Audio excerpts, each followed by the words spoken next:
Vous connaîtrez la vérité et la vérité vous délivrera. Vous connaîtrez la vérité vous affranchira. Vous connaîtrez la vérité et cette vérité vous rendra libre. Il fallait que vous la vérité. Shalom peuple de Dieu, c'est le frère Issamba Saoudilon. Je reviens encore devant vous avec la même joie, même gaieté d'esprit et que les Seigneurs vous bénissent. Alors je reviens pour vous inviter à notre culte de ce dimanche. Un culte qui réveille notre moi en nous, qui réveille notre amour spirituel encore vers Dieu avec le thème qui est un chrétien.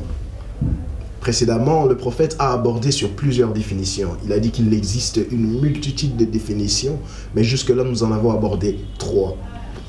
Alors, j'aimerais que tu viennes réveiller cet amour en toi. Parce que la question qui se pose, qui sommes-nous réellement comme chrétiens? Comment devons-nous effectuer notre marche en tant que chrétiens? Comment doit vivre un chrétien? J'aimerais avec vous partager 2 définitions qui ont captivé l'attention de beaucoup de monde, qui ont impacté un peuple important. La première définition, c'est d'abord un chrétien est celui qui a reçu Jésus comme son Seigneur et Sauveur. La deuxième définition, c'est celui qui a reçu Jésus comme par la foi Jésus-Christ. Alors ces 2 définitions vont de pair. Parce que l'une révèle notre dépendance en Jésus-Christ et l'autre révèle notre soumission en Jésus-Christ. Parce que lorsque nous disons « sauver », ça veut dire qu'il y a un sauveur. Nous reconnaissons en Jésus-Christ le seul et l'unique sauveur de notre vie. Il nous sauve de toutes les calamités mises en chemin par le diable. Il nous sauve de l'enfer. Il nous sauve de tous les plans diaboliques. C'est pourquoi d'ailleurs il était descendu du ciel pour nous sauver, toi et moi, si nous croyons en son nom. S'il est le Seigneur, c'est parce que dans un royaume, il est le maître, où nous devons en être sujets. Et cette parole a sauvé, a réveillé quelque chose de particulier, quelque chose de différent dans les cœurs des chrétiens. Et moi particulièrement, j'ai été impacté. Et ça m'a permis encore de renouveler mon alliance avec Dieu. Parce que j'ai compris une chose. Le royaume de Dieu est là. Mais est-ce que nous en sommes sujets? Croire aux bénédictions, croire à l'élévation, croire à tout cela, c'est bien. Mais la Bible nous dit que sert-il à un homme de gagner le monde s'il perd son âme? L'âme, c'est ce qui importe.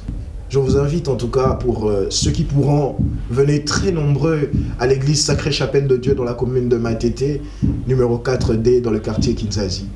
Et ceux qui pourront nous suivre en ligne pour encore ce désir de raviver l'amour en Christ, cette alliance perdue, pour cette alliance banalisée pendant un temps, nous vous invitons à nous suivre sur notre chaîne YouTube Adan Ministry TV et à partir de 8h30 à 11h30. Donc venez nombreux, c'est une parole qui réveille en même temps l'esprit de la sanctification, qui réveille en même temps le désir de rechercher Dieu. Parce que, vous savez, ceux qui recherchent Dieu dans la sincérité, dans sa crainte, ont toujours vu des bonheurs. Il n'y a pas un qui a suivi Jésus comme Seigneur et Sauveur. Il n'y a pas un qui a suivi Jésus et qui a cru en Jésus, qui a mis sa foi en Jésus, qui a péri. Nous sommes tous des enfants sauvés par Jésus.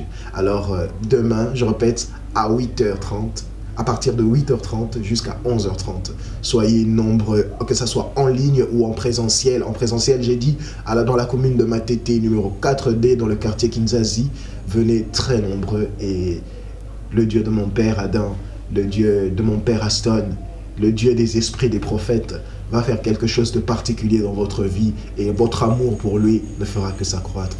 Que Dieu vous bénisse énormément.